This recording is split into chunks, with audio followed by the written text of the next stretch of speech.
Fact number 3, ये तो आप सब जानते हैं कि जेलीफिश कोई फिश नहीं है, ये इनवर्टिब्रेट्स या बिना बैकबोन्स वाले जीव है। क्योंकि एक फिश में गिल्स, फिन्स और वर्टिब्रा ये सब होते हैं जो जेलीफिश में नहीं है। पर क्या आप ये जानते हैं जेलीफिश में 95% पानी है। इनके पास ना ब्रेन है, ना ब्लड और ना ही हार्ट। इनके बॉडी का ओनली 5% ही सॉलिड मास होता है, बाकी सब पानी है। और सबसे ज़्यादा जहरीली जेलीफिश ऑस्ट्रेलियन सी वास्प और क्रियोनेक्स फ्लेकारी होते हैं, जिसमें सबसे घातक सांप से भी ज़्यादा जहर होता है। इन 2 टाइप्स की जेलीफिश में से किसी एक के डंक मारने के बाद कम से कम 3 मिनट में किसी की भी मौत हो सकती है।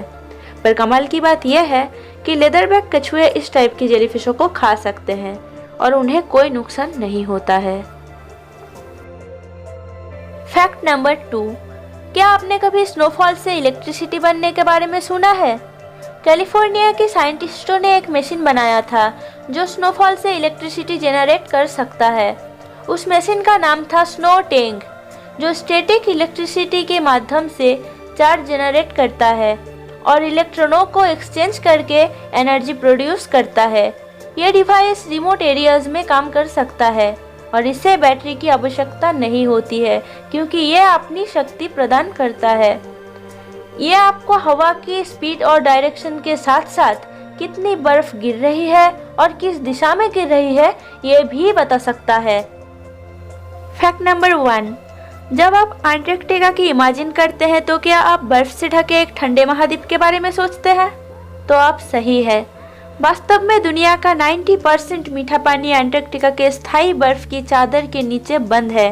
पर क्या आप जानते हैं अंटार्कटिका विश्व की सबसे बड़ा रेगिस्तान है? अब आप ये सोच रहे होंगे, आखिर इतना ठंडा बर्फ से ढका महाद्वीप एक रेगिस्तान क्यों है? तो यहाँ ज़्यादा बारिश नहीं होता है। जब बर्फ गिरती है तो वो पिघलती नहीं है और कुछ सालों के बाद बर्फ की बड़ी और मोटी चादर बन जाती है, जिसे बर्फ की चादर या आइस शीट्स बोला जाता है। अंटार्कटिका ग्लेशियर्स और बहुत सारे बर्फ की टुकड़ों से बना है और यहाँ पे सिर्फ 2 ही मौसम होते हैं, गर्मी और सर्दी। अब अगर आप ये सोच रहे हो गर्मियों में तो बर्फ पिघल जाता होगा, तो ऐसा नहीं है। यहाँ की बर्फ 4.5 किलोमीटर मोटी है और मान लीजिए अगर ये कभी पिघलता है तो ग्लोबल सी का लेवल लगभग 60 मीटर बढ़ जाएगा।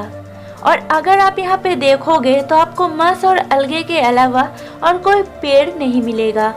यहाँ पे ठंड बहुत ज़्यादा होने के कारण लोग लंबे समय तक यहाँ नहीं रह सकते हैं। अंटार्कटिका के आसपास के महासागर में कई प्रकार की व्हेल्स का घर आपको देखने में मिल जाएगा। यहाँ पे सील्स और पेंगुइन्स भी रहते हैं और यहाँ पे बर्फ का स्टडी करने के लिए साइंटिस्ट आते हैं। यहाँ पे उन्हें दुनिया की किसी भी दूसरे स्थान की तुलना में ज़्यादा उल्कापिंड मिलते हैं, क्योंकि सफ़ेद बर्फ पर उल्कापिंड आसानी से देखे जा सकते हैं।